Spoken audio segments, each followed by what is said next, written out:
Congratulations. How are you feeling? On fire. I feel great. I'm alive right now, and I'm just super grateful and blessed, and I'm on fire. Is this how you thought your first UFC win would go? It is. It is. I knew I could get the job done, and I knew I could get it done in the first round. Yeah, it's exactly how I thought it would go. Was there any surprises in there in that first round? His durability. He was, I landed some really good shots, and he kept coming. I was a little surprised at his durability. I thought there was a couple times he was done. So yeah, his durability was good. How would you rank this win amongst all your others? Well, I mean, this is on the big stage. It's up there at the top. I felt more at home this time compared to the Contender Series fight. I had nerves, got the best of me in the last one, and I just didn't really feel like myself till maybe the second round of my Contender Series fight. But I felt a lot more home on this one, just more comfortable. I'm in my element. How about when you go out in front of a big crowd? Do you feel like that's going to be like your first real big fight, or do you feel like you kind of like fighting here? You kind of want to stay here for a little bit? No, I'm ready to get in front of the crowd. I miss my fans terribly. I'm an entertainer and a performer, and I love that. I love the roar. I'm used to a pretty big fan base. I mean, even since I started, I've been, God's blessed me with a real big support system, and yeah, I'm so ready to get in the arena. I just want to feel that roar of the crowd. And now the UFC seems to be going out on the road a lot more now. Is there a city or a date in mind that you kind of want to make a pitch for? The Miami card would be pretty cool coming up. Just, really any arena, but especially somewhere, kind of close to the southeast region, where my fans could afford to come and everything. But I'm not picky. Just any arena, really. What about an opponent? It don't matter. Just I ain't got nobody in mind really. Just whoever they put in front of me, I'll get the job done. Thank you. Thank you. Sorry if I missed it. What was the game plan for him tonight? Pressure.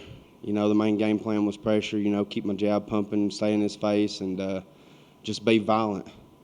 And then when you had him hurt and you went for the finish, did you know how bad he was hurt and that all you had to do was just kind of hop on top and finish it off? Yeah, you can. You got some people's got a killer instinct, and I feel like I was blessed with a killer instinct, and I smelled blood and I knew if I went for it, I could get him on out of there. And I think I had like 1 second left, something like that. So yeah, I smelled blood and went for it, man. It was exactly 1 second left. Yeah, I knew it was close. I was going to say, did you know it was that close to the end that you had to kind of put the pressure on? Yeah, I heard the 10-second bell, and man, if you're in there with me and you hear that 10-second bell, you better cover up because I'm going to town.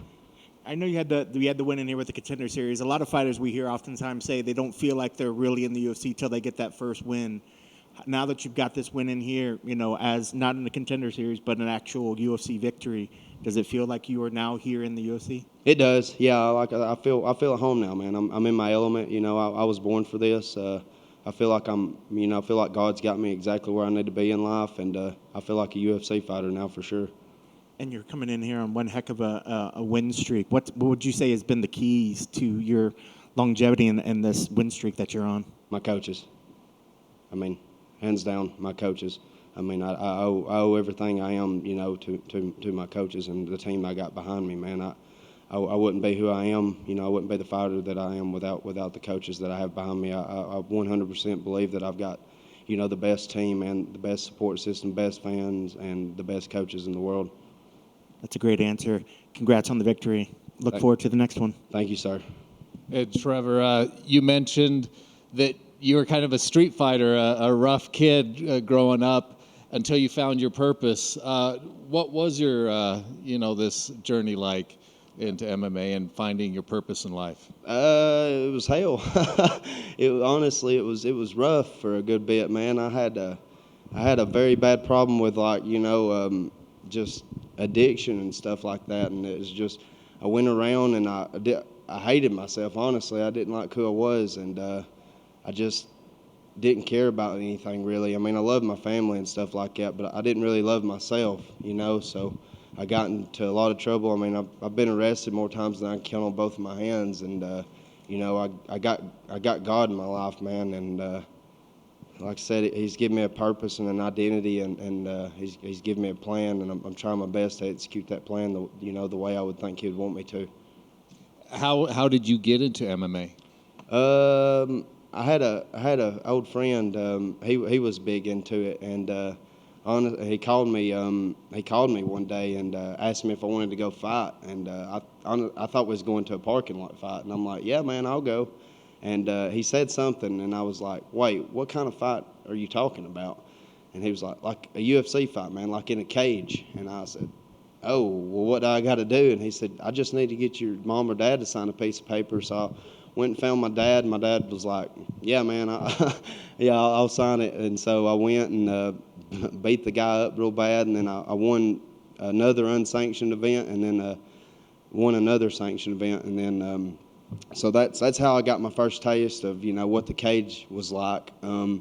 But I didn't start training until 2018, and a lot of that was partly due to I was still wild and didn't have no vision for my life yet. And even in my wilder days, man, before I ever really stepped foot in the gym, when I was strung out on drugs and stuff, I would tell my friends like, I think I could make it to the UFC, and if I could ever get my life together. And they're like, man, won't you try it? And I'm like, I got to get my life together first. I can't. And they're like, man, you should train.